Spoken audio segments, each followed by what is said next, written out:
Bonjour à toutes et à tous, nous allons présenter le rôle des potentiels évoqués autolytiques en biomarqueurs pronostiques de la maladie de Ménière sous la direction de Dr Cassandre Chian. Donc je suis Michael Makoul, interne en ORL à la Pitié-Salpêtrière. Donc un rappel rapide sur la maladie de Ménière. Selon la Société de Barani, la maladie de Ménière définie repose sur plusieurs critères. Donc il faut au moins 2 épisodes spontanés de vertige rotatoire durant entre 20 minutes et 12 heures associés à des symptômes cochléaires fluctuants, donc hypoacousie, acouphène ou sensation de plénitude auriculaire. On doit également retrouver une hypoacousie neurosensorielle objectivée à l'audiométrie, prédominant sur les fréquences graves, et bien sûr éliminer les autres diagnostics possibles, notamment d'origine neurologique centrale. En l'absence d'hypoacousie documentée à l'audiométrie, on parle alors de maladie de Ménière probable. En plus, l'American Academy of Otolaryngology a proposé une stadification audiométrique, donc en 4 stades, dont 4 basés sur le niveau de perte auditive. Enfin, sur le plan physiopathologique, il est important de retenir que la structure vestibulaire la plus souvent atteinte est le sacule, qui semble être la principale cible de l'hydrops endolymphatique dans cette pathologie. Donc, l'évolution de la maladie va être marquée par une perte auditive neurosensorielle progressive, par une détérioration vestibulaire progressive, par une bilatéralisation, donc 10 à 50% des cas, et par des crises autolytiques de tumarkin, ce qui constitue un enjeu clinique majeur, et d'où l'importance d'un diagnostic précoce, d'un suivi longitudinal et d'une prise en charge individualisée. Concernant les explorations vestibulaires, aujourd'hui, plusieurs tests permettent d'évaluer la fonction vestibulaire à différentes fréquences et au niveau des différents récepteurs. On peut notamment explorer la fonction autolytique. Donc, on a les PEO cervicaux qui évaluent le réflexe sacculocolique en enregistrant la réponse inhibitrice du muscle sternocléidomastoïdien. Il explore principalement le saccule. Et les PEO donc oculaire, évaluant le réflexe utriculo-oculaire via l'enregistrement des réponses des muscles oculomoteurs et explore surtout l'utricule. On obtient alors des tracés caractéristiques, donc P13N23 pour les PO cervicaux et N1P1 pour les PO oculaires. À retenir que pour les PO, la réponse optimale se situe habituellement entre 500 et 750 Hz. Mais en cas d'hydrops endolymphatique, sa fréquence de résonance peut se déplacer vers 1000 Hz. Cela s'explique par une modification des propriétés mécaniques des organes autolytiques, donc la masse, la rigidité et la pression endolymphatique, qui entraîne une augmentation de la fréquence de résonance, d'où l'intérêt des PO multifréquentiels dans la maladie de Ménière. On dit que un ratio d'amplitude 1000 sur 500 Hz supérieur à 0,7 est considéré comme pathologique et évocateur d'hydrops. Donc, la question que nous souhaitons aborder dans cette présentation est la suivante. Les PO peuvent-ils constituer des biomarqueurs pronostiques fiables pour prédire la sévérité et l'évolution de la maladie de Ménière? Donc, on va commencer par la première partie, les PO en tant que marqueurs pronostiques du retentissement vestibulaire. Donc, on sait que l'atteinte du sacule est précoce dans la maladie de Ménière et se traduisant par des anomalies précoces des PO cervicaux. Puis, avec la progression de la maladie et l'atteinte de l'utricule, apparaissent secondairement des anomalies des PO utriculaires.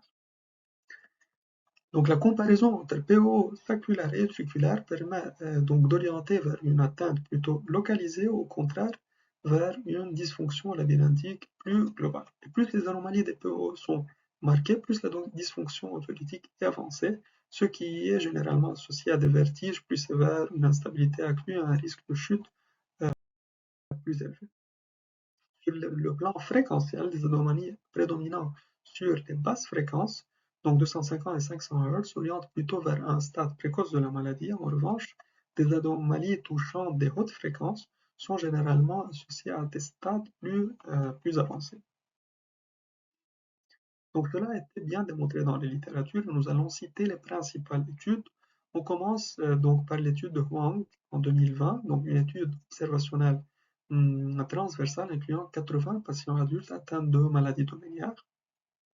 Les auteurs ont enregistré les PO en conduction aérienne en utilisant des tone bursts à 500 Hz et se sont intéressés au ratio d'asymétrie d'amplitude.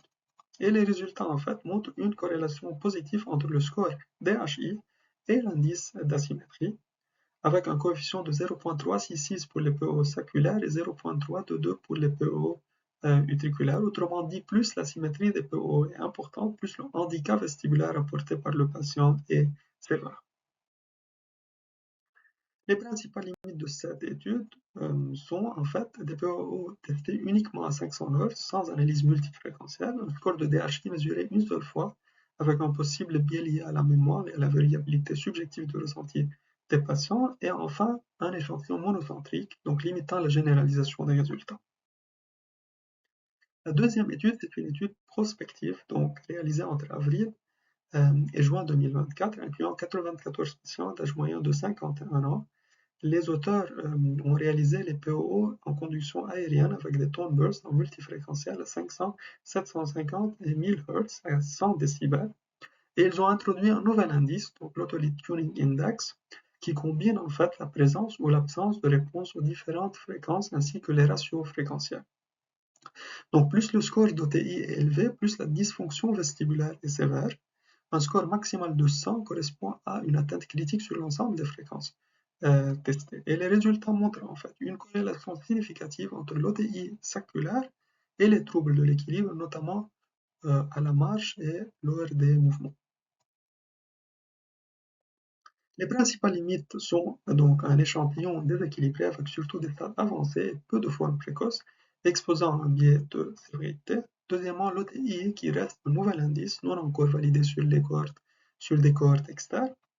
Il s'agit également d'une étude monocentrique avec une généralisabilité donc limitée.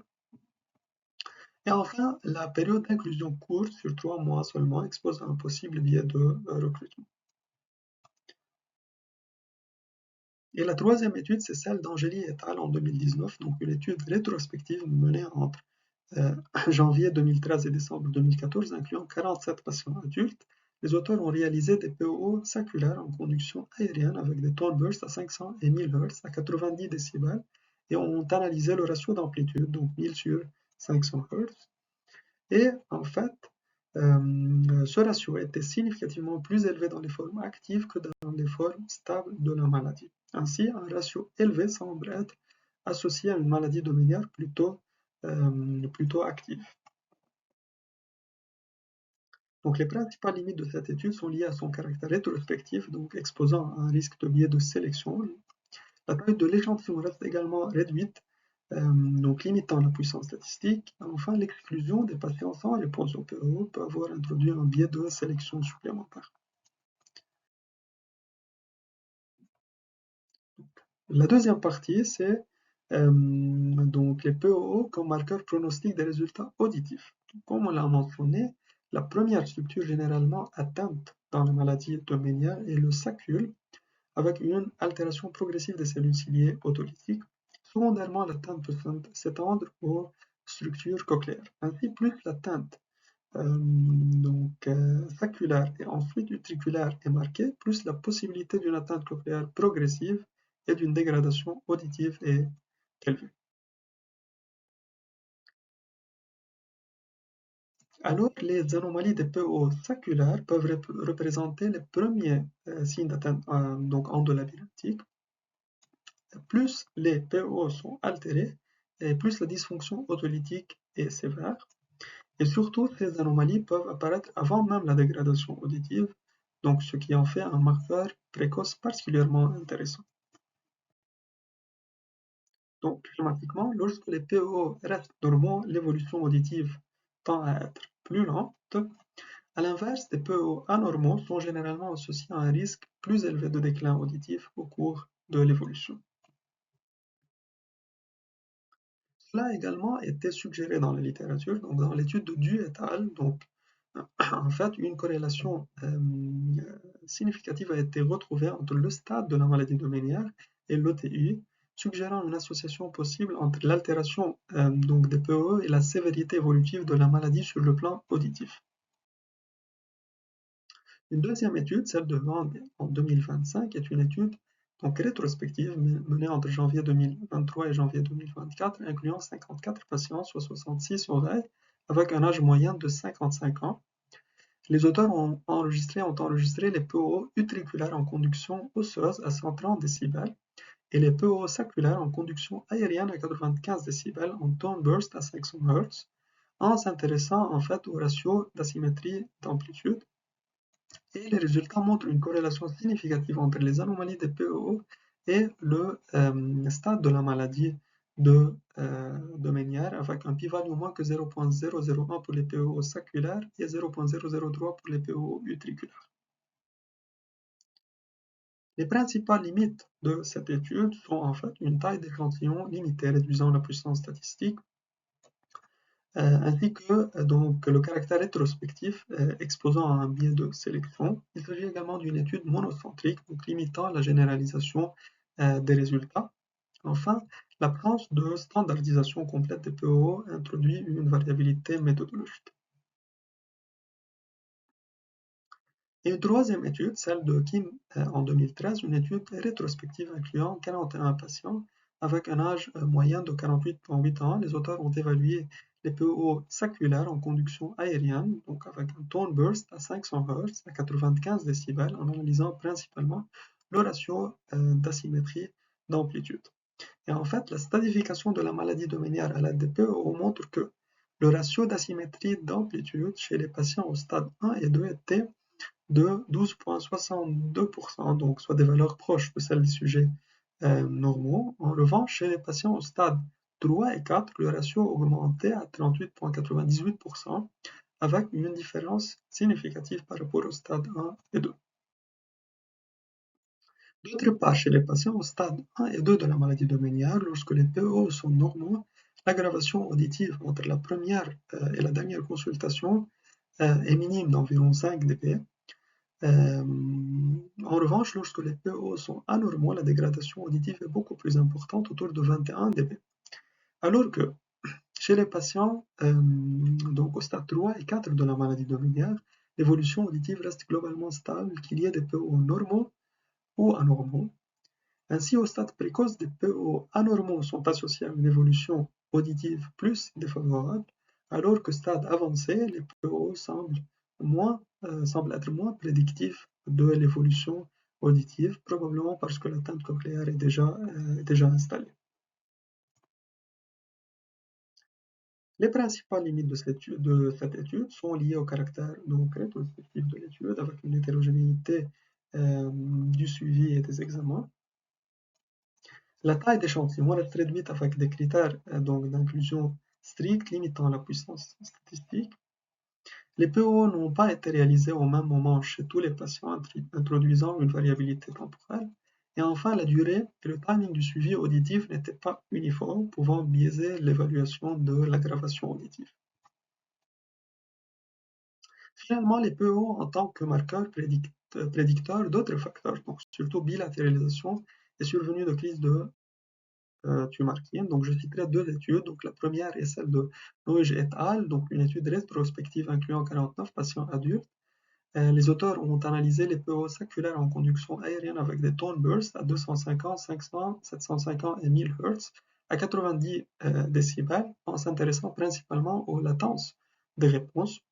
Dans cette étude, les patients qui sont restés avec une atteinte donc unilatérale présentaient des seuils de PO significativement plus bas à 250, à 500 et à 750 Hz que ceux ayant évolué vers une atteinte bilatérale. Les principales limites sont liées au caractère rétrospectif de l'étude avec un possible biais de rappel. Les durées de suivi étaient variables selon les patients, entraînant une hétérogénéité des données longitudinales. Et enfin, certains patients initialement asymptomatiques ont pu devenir symptomatiques plus tard, ce qui peut conduire à une sous-estimation du taux réel de bilatéralisation.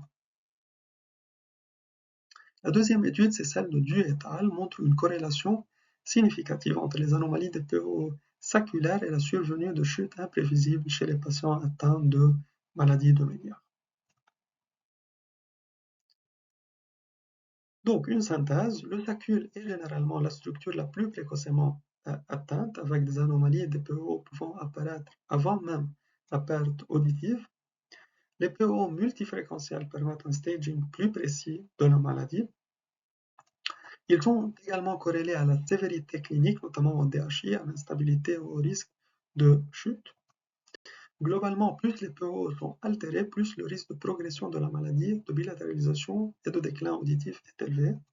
Cependant, il faut garder à l'esprit les limites récurrentes de la littérature, donc petit effectif, études monocentriques et souvent donc rétrospectives. Donc pour conclure, les PO pourraient constituer un biomarqueur pronostic fiable, encore sous-utilisé.